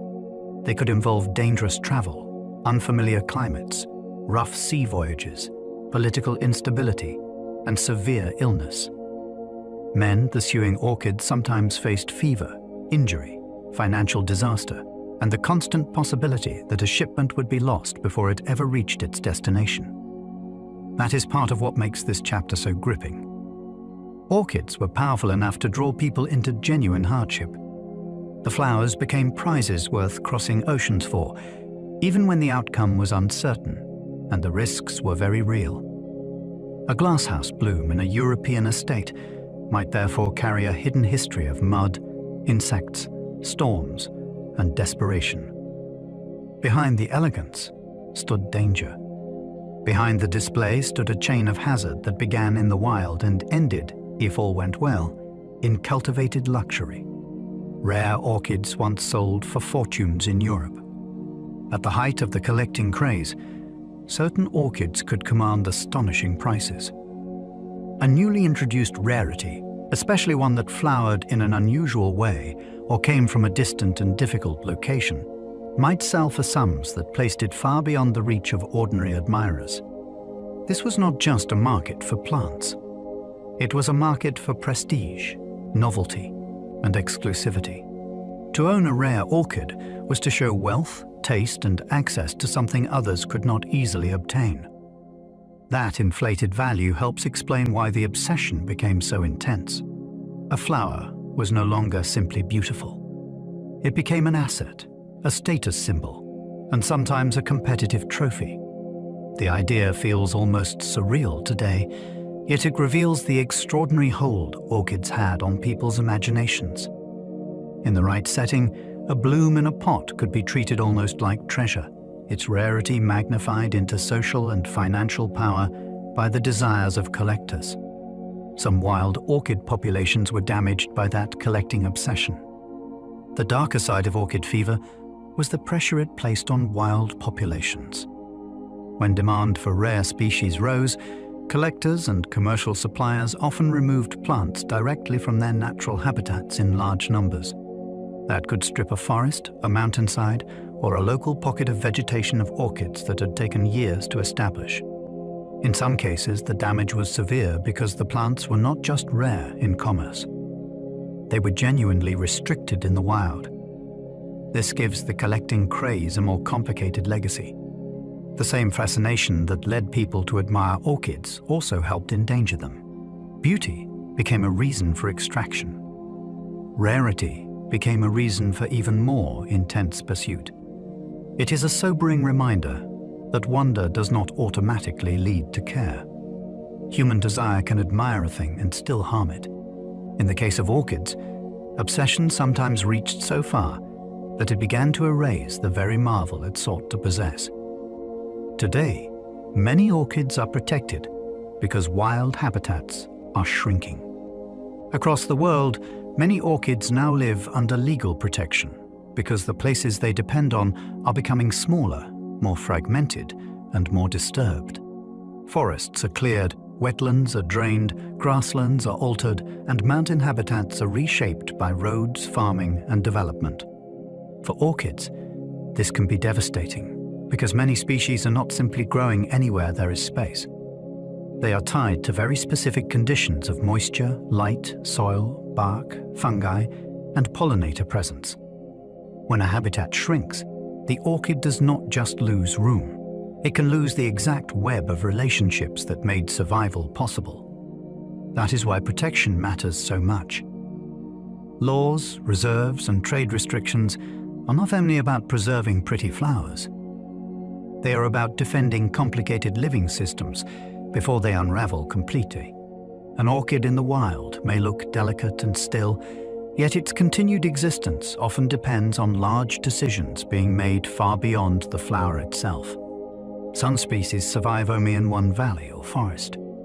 A few orchids occupy ranges so small that their whole known existence may be confined to a single valley, one mountain slope, or one stretch of forest. That fact changes the emotional scale of the plant immediately. Instead of being one example of a widespread flower, it becomes almost like a local secret of the earth, tied to one patch of climate, geology, and ecological history. If something happens to that place, the species may have nowhere else to go. This extreme restriction is one reason orchids can feel both miraculous and fragile at the same time. Evolution may spend ages shaping a unique flower, only for its future to rest on a very small geographic stage. A stream shifts, a forest is logged, or a fire passes through, and the consequences can be immense. Knowing that some orchids exist only in one landscape makes every location feel more precious. A single valley can hold an entire species' fate in silence. A lost orchid can reappear after decades without being seen. Sometimes an orchid vanishes from human view for so long that people begin to fear it is gone forever. Years pass, then decades, and no confirmed sighting appears. Yet now and then, one is found again. A botanist notices it on a remote slope. A survey uncovers a tiny surviving population. A flower opens in a place few had searched closely enough. These rediscoveries feel almost dreamlike because they suggest that absence is not always extinction. An orchid can endure quietly, hidden by terrain, rarity, timing, or sheer difficulty of detection. That possibility gives the botanical world an extraordinary sense of suspense. Somewhere in a forest, meadow, or cloud-soaked ravine, a species believed lost may still be waiting for the right pair of eyes. Of course, rediscovery does not erase danger. A plant found again may still be desperately vulnerable. Even so, the return of a missing orchid feels like the landscape whispering that it kept one secret alive. Scientists still discover new orchid species in the modern world. It is astonishing to realize that orchids are not merely old treasures catalogued long ago. New species are still being described in the present day, which means this family remains an active frontier of botanical discovery. Even now, researchers continue to encounter flowers that do not match known descriptions, whether in remote tropical habitats, difficult mountain regions, or overlooked corners of already studied landscapes. That ongoing discovery gives orchids a thrilling quality. They are not just subjects of history. They are part of a living, unfinished story. Somewhere on Earth, a flower may still be waiting for its first formal recognition, carrying a shape, scent, or evolutionary history that science has not yet named. This reminds us how incomplete human knowledge still is, even in a world of satellites, databases, and global research networks. Orchids keep showing that the natural world has not given up all its surprises. There are still petals unfolding beyond the edges of what we know. Some new orchids are found in places already heavily explored. Not every new orchid species appears in some impossibly remote wilderness. Sometimes a plant is discovered in a region that botanists, hikers, and researchers have visited many times before. That is part of the wonder. A species can remain hidden not because the place itself is unknown, but because the flower is rare, seasonal, easily mistaken for something else, or visible only under very specific conditions. This gives discovery a more humbling tone.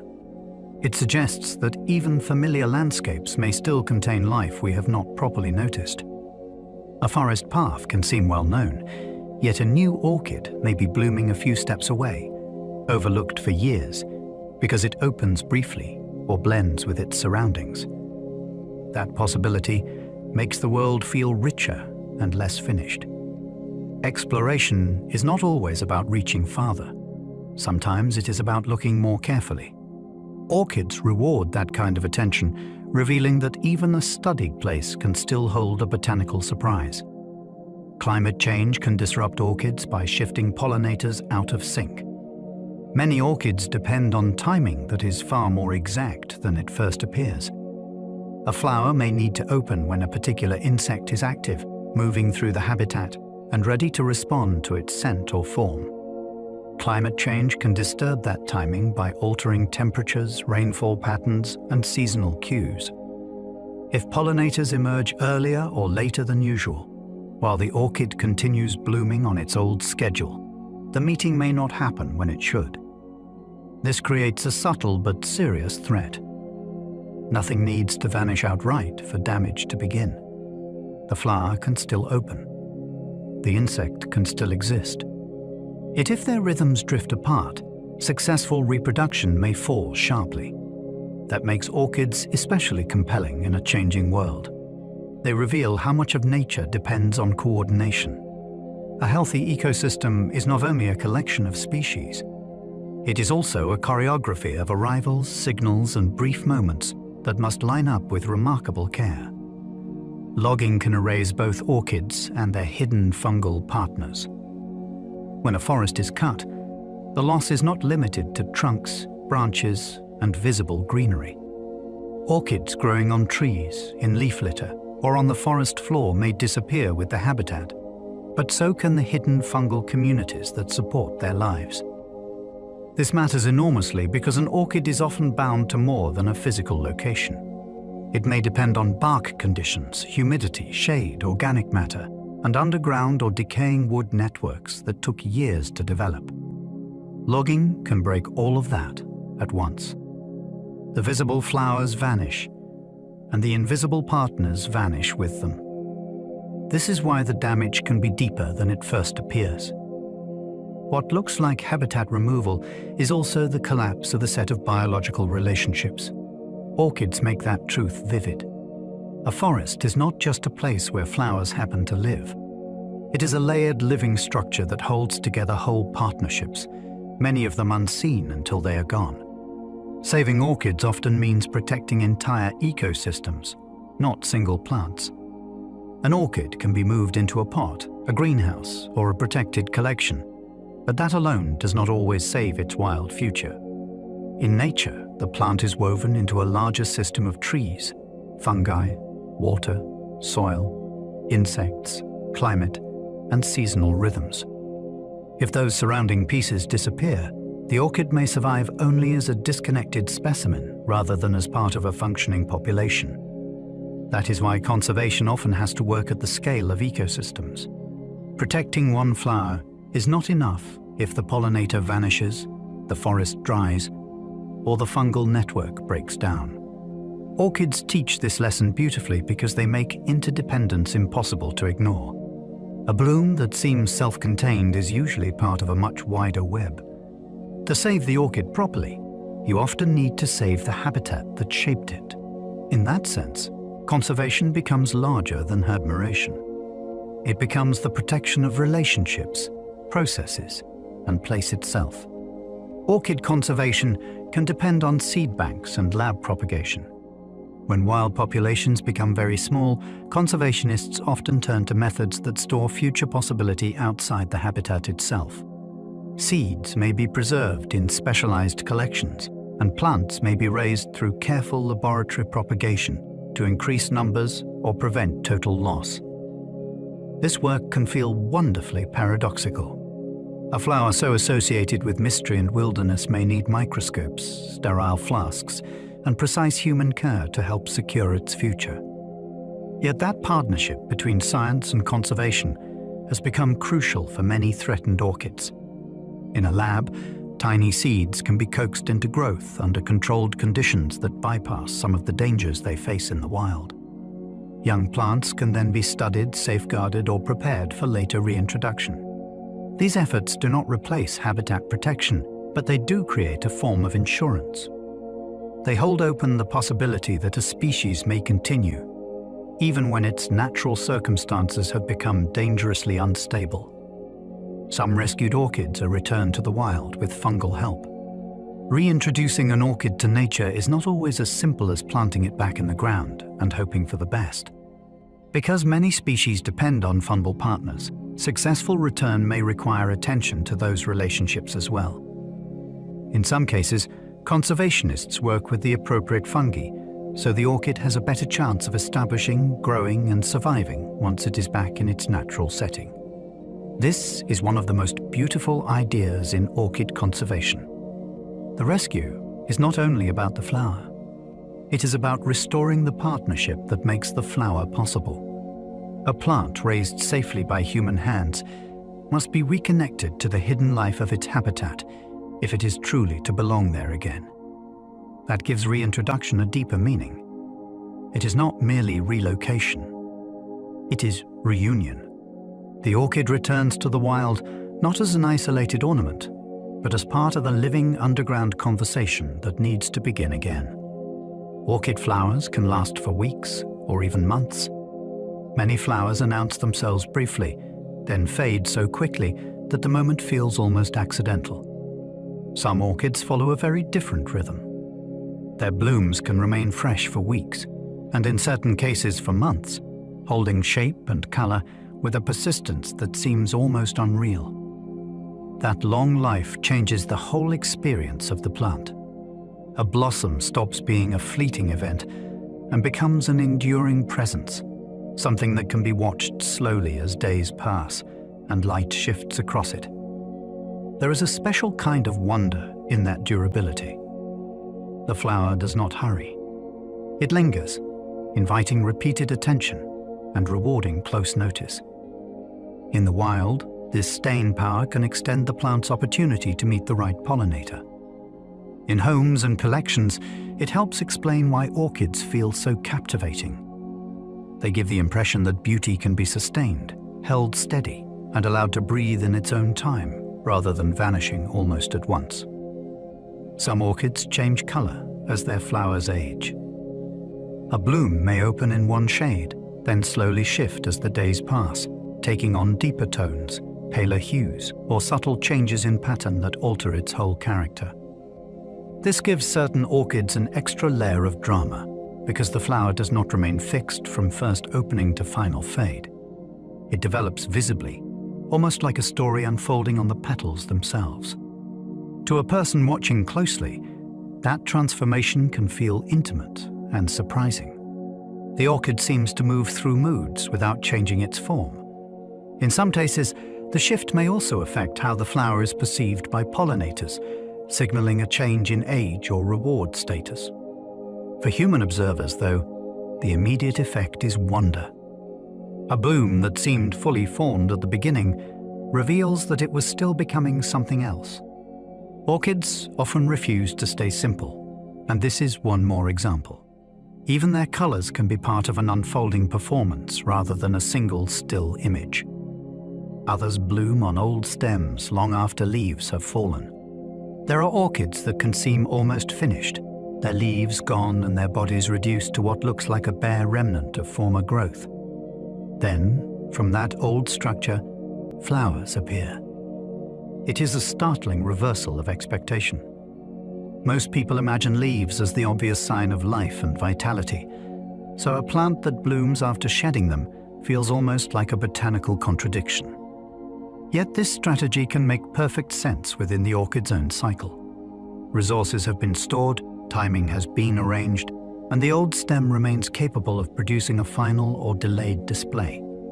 The result is emotionally powerful. A plant that appears to have withdrawn suddenly reveals beauty from what seemed like absence. In that moment, the orchid feels wise in its own strange way, unwilling to follow the ordinary script. It reminds us that visible lushness is not always the whole story. Sometimes the most surprising bloom comes from what looked spent. A healthy orchid can rebloom from the same spike. One of the pleasures of growing certain orchids is discovering that a flower spike is not always a one-time performance. Under good conditions, the same arching stem can produce new blooms again, extending the story instead of ending it. This makes the plant feel almost conversational, as though it is willing to return to a thought it began earlier. What looked like a finished chapter becomes a renewed display. For people who live with orchids, that possibility adds suspense and hope to the period after flowering. The old spike is no longer just leftover structure. It may still hold future color and form. This habit also reveals something important about orchid energy and timing. A plant in strong condition can make use of what it has already built rather than starting entirely from scratch. There is a pleasing elegance in that economy. The orchid turns persistence into beauty, finding one more performance in a structure that seemed to have said, enough. Some orchids grow in dazzling clusters, while others flower alone. Within this family, display can take very different forms. Some orchids produce many blooms at once, gathering them into sprays or clusters that create a rich, almost overflowing effect. Others place their energy into a single flower, or just a few, allowing each bloom to stand out with unusual force. Neither approach feels lesser. They simply create different kinds of presence. A clustered orchid can look celebratory, almost like a burst of abundance suspended in air. A solitary bloom can feel more deliberate, as though all attention has been concentrated into one remarkable object.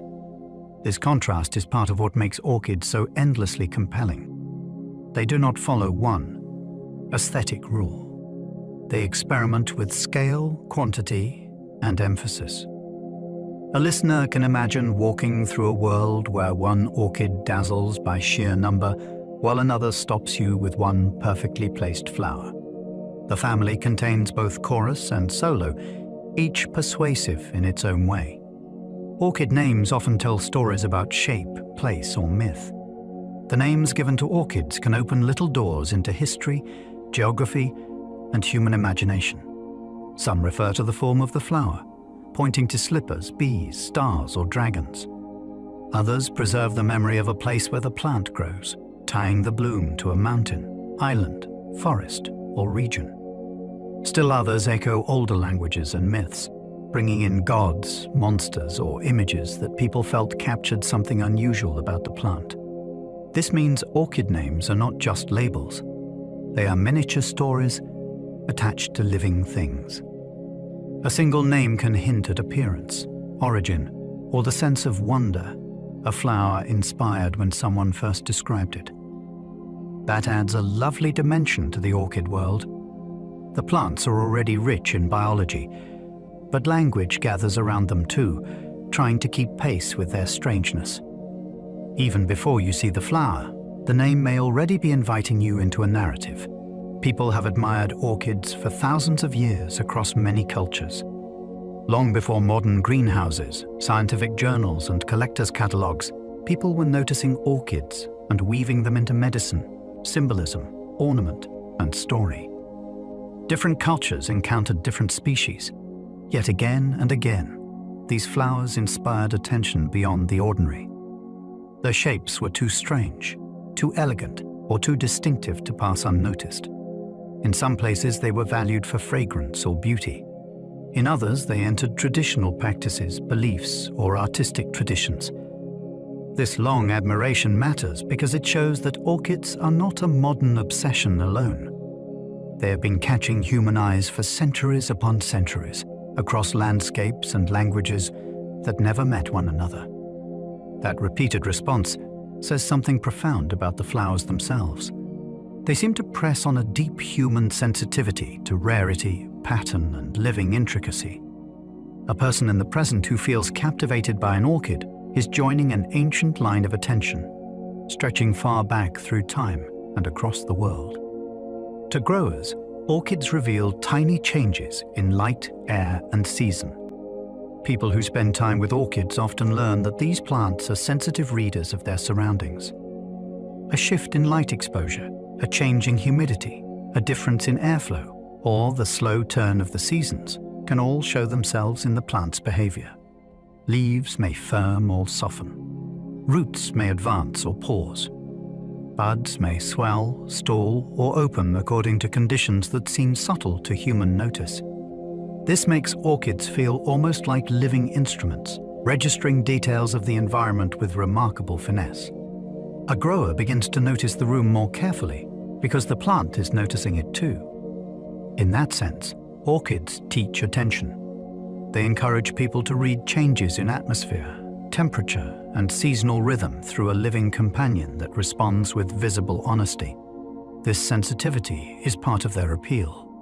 They do not simply sit in place as decoration. They answer the world around them, and in doing so, they teach us to watch more closely.